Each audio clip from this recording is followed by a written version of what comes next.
नाही, मागच्या आमच्या बैठकीमध्ये सर्व आपले जे पदाधिकारी आहेत, जे कार्यकर्ते आहेत आणि स्थानिक लेवलची निवडणूक आहे त्यामध्येच जवळजवळ नक्की झालेलं की कार्यकर्त्याची मागणी होती की आम्हाला एकटं जायचं आहे आणि आम्हाला काय सगळ्यांनाच एकटं जायचं आहे। तसेच शूर जे आहेत ना सगळ्या ठिकाणी निघत आहे। काही ठराविक नेत्यांचं असं आहे की अलायन्स झाला पाहिजे, पण मला वाटत नाही की या बाजूने किंवा त्या बाजूने पण जर तुम्ही बघितलं तर कुठेही अलायन्स दिसत नाही मला। काही ठराविक ठिकाणी झाली तर झाली, पण मला असं वाटतं की मुंबईमध्ये तर काँग्रेस पक्ष एकटाच जाणार। तर मुंबईमध्ये आता स्वबळावरचा हा जो नारा आहे तो निर्णय तो निश्चित झालेला आहे की अजून निर्णय होणार आहे? नाही, आता आमची जे भावना होती, कार्यकर्त्यांची भावना होती, पदाधिकारीची भावना होती, ते आम्ही दिल्ली आणि आम्ही आमचे जनरल सेक्रेटरीच्या त्यांच्या समोर ठेवली होती।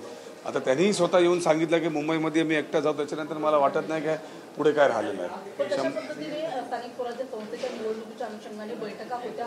आपण बघतो की राष्ट्रवादी काँग्रेस, शिवसेना, उद्धव ठाकरे गट आणि काँग्रेस यांच्या ज्या बैठका होत होत्या कुठेतरी असं पाहायला मिळत होतं की महायुती म्हणून सोबत जाणारा नाही, बैठका आता होत राहणार, कारण इंडिया लेवलवरती तर आमचं अलायन्स आहेच, पण ही स्थानिक निवडणुका म्हणजे ग्रामपंचायतची असू दे, नगरपंचायतची असू दे, महानगरपालिकाची असू दे, या सर्व लहान निवडणुकांमध्ये कार्यकर्त्यांचा असं मन आहे सर्व पक्षाचा, तसंच काँग्रेस पक्षाचा पण हेच निर्णय आहे की त्यांनी एकटं जावं। सातत्याने ही चर्चा केली जात होती की मनसे जे आहे ते महाराष्ट्र नवनिर्माण सेना यांना कुठेतरी महाविकास आघाडीमध्ये समाविष्ट करून घेण्याबाबत काँग्रेस जे त्यांचं तेवढं समर्थन किंवा पाठिंबा पाहायला मिळत नव्हता आणि त्याच्यामुळे स्वबळाचा हा नारा तो देण्यात आलेला आहे। नाही, आमचा जे कार्यकर्त्याची जी मागणी होती, पदाधिकारीची जी मागणी होती ते आधीपासूनच होते की सहबलावा। आता ते मनसेसोबत येत आहे की नाही आहे ती गोष्ट वेगळी होती, पण पहिल्यापासूनच डे वन पासूनच जे निवडणुका झाली त्याच्यानंतर कार्यकर्ता जे एवढं वर्ष काम करतोय आणि त्यालाही जर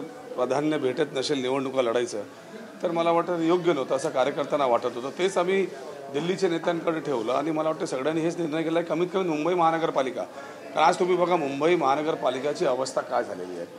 ज्यांच्याकडे 90,000 कोटीपेक्षा जास्त FD होतं त्याची परिस्थिती काय झाली आहे। गेल्या 2 वर्षामध्ये ज्या हाल महानगरपालिकाचं केलं आहे, आज मुंबईमध्ये काय परिस्थिती आहे। तुम्हाला जर इथे 2 किलोमीटर जायचं असेल तर 2-2 तास लागतो, म्हणजे मनुष्य दिल्ली जाऊन परत येऊ शकतो पण मलाडपासून अंधेरी त्याला जाता येत नाही अशी परिस्थिती आहे।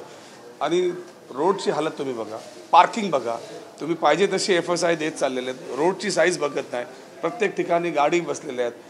हॉकरचं काय तुम्ही नियंत्रण केलं नाही, गाईडलाईन जे दिल्ली कोर्टाने दिलं होतं त्याचेही फॉलोअप होत नाही, म्हणजे मुंबईला तुम्ही बेहाल करून टाकलेलं आहे। कुठल्याही याच्यात तुम्ही जर बघितला तर त्यांनी व्यवस्थित ठेवलेलं नाही।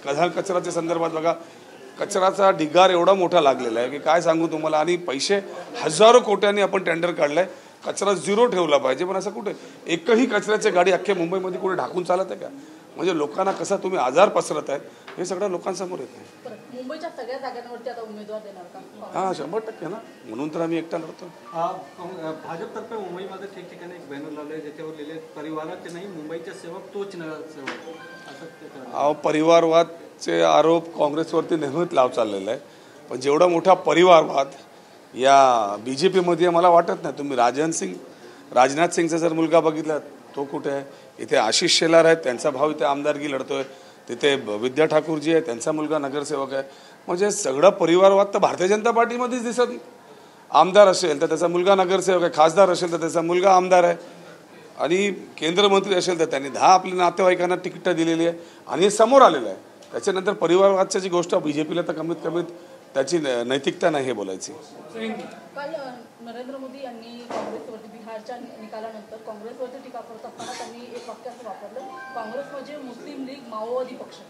नाही, आता या देशामध्ये निवडणुका जिंकायचे 2च आधार आहेत भारतीय जनता पार्टीकडे, ते आधार त्यांनी पकडलेलं आहे। मग तुम्ही जेव्हा दिल्लीमध्ये आपने असं काय त्यांनी पॅकेज दिला लोकांना, त्या टायमाला भारतीय जनता पार्टी बोलत होते की डेव्हलपमेंटचे पैसे जे आहे ते आपवाले लोकांना वाटत आहेत। आता ते काय करत आहेत, मध्य प्रदेशमध्ये लाडकी बहिणीच्या नावाने त्यांनी केलं, मुंबई आणि महाराष्ट्रामध्ये त्यांनी लाडकी बहिणीच्या नावाने कोट्यांनी रुपये वाटप दिले, आता बिहारमध्ये पण त्यांनी 10,000 प्रत्येक महिलाच्या खात्यामध्ये दिलं। निवडणुका लढायचं मग त्यांचा दिलेले पैसे एकदम आस्ते करून ते बंद करतील। लोकांची फसवणूक करण्यामध्ये ते 1 नंबर आहेत। आणि आत्ता जर तुम्ही बघायला गेला हीच परिस्थिती, ही स्टँड प्रत्येक ठिकाणी चालू आहे।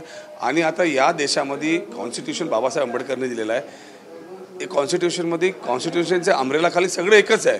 त्याच्यात हिंदू, मुस्लिम, शीख, जैन हे बोलणं योग्य नाही. बिहारच्या निकालानंतर अशोक सराफ यांची पत्नी निवेदिता सराफ यांनी असं म्हटलंय की मी भाजपच्या कट्टर समर्थक आहे, मी भाजपची फॅन आहे. मग त्याच्यात काय आहे? बरीच लोक सगळे पक्षाची फॅन असतात. काय मोदीजीचे असतात, काय अमित शहाजीचे असतात, काय देवेंद्रजीचे असतात, काय राहुलजीचे असतात, काय पृथ्वीराज चव्हाण साहेबांचे असतात. असे फॅन तर प्रत्येक ठिकाणी असतात. नहीं, कांग्रेस की पिछली बैठक में ही ये सूर निकल के आया था कि सभी कार्यकर्ता, सभी नेता चाहते थे कि मुंबई महानगर पालिका अकेले लड़ना चाहिए, क्योंकि मुंबई महानगर पालिका का हाल जो है बेहाल पिछले 20-25 साल में हुआ है. और आज भी आप देख सकते हैं कि मुंबई में लोगों की कितनी तकलीफ़ें बढ़ चुकी है. हर जगह पे आप देखेंगे लोग ट्रैफिक में घंटों निकाल देते हैं, कई मौतें हो रही है, लेकिन इसके ऊपर कोई नियोजन नहीं हो रहा है. सड़कों के ऊपर इतनी पार्किंग्स है, इसका कोई नियंत्रण नहीं है. राज्य सरकार जो है FSI बढ़ाते जा रही है. रोड की साइज 60 फुट की होगी तो बिल्डिंग वहाँ पे 40 माले की आ रही है, तो पार्किंग कहाँ जाएगी? कोई नियंत्रण नहीं है. हॉकर्स के संदर्भ में सुप्रीम कोर्ट ने ऑर्डर दिया है कि इनको रिहाब करो बरोबर से. हॉकर्स इतने सारे हो गए, रोज़ उनके ऊपर कार्रवाई गलत तरीके से की जाती है और उनको सही तरीके से ये नहीं है. सीवर का अभी तक का STP का काम कोई हुआ नहीं. मिलियंस ऑफ लीटर जो है गंदा पानी समुद्र में छोड़ा जा रहा है. एक जगह ऐसी हो मुंबई शहर के अंदर जो सबसे ज़्यादा टैक्स पेयर है, इस देश को चलाने का काम है, सबसे ज़्यादा बदहाल जो है मुंबई शहर में आज मुंबई कर रहे हैं. सर, जिस प्रकार से आपने कहा कि बेटा नगर सेवक बाप आमदार, परिवारवाद तो कांग्रेस से ज़्यादा अभी भारतीय जनता पार्टी में आपको देखने को मिलेगा. आप दिल्ली के नेता से लेके गली के नेता तक जाओगे तो अगर किसी का पिता जो है सांसद है तो बेटा जो है वो आमदार है. किसी का बेटा अगर नगर सेवक है तो उसका पिता जो है वो आमदार है, और आमदार है तो उसका पिता जो है वो खासदार है. तो इस तरीके का परिवारवाद तो सबसे ज़्यादा जो है वो भारतीय जनता पार्टी में. और परिवारवाद की बात करने वाले जितने जो कांग्रेस के नेता थे वो तो सब आपके बीजेपी में दिखाई दे रहे हैं.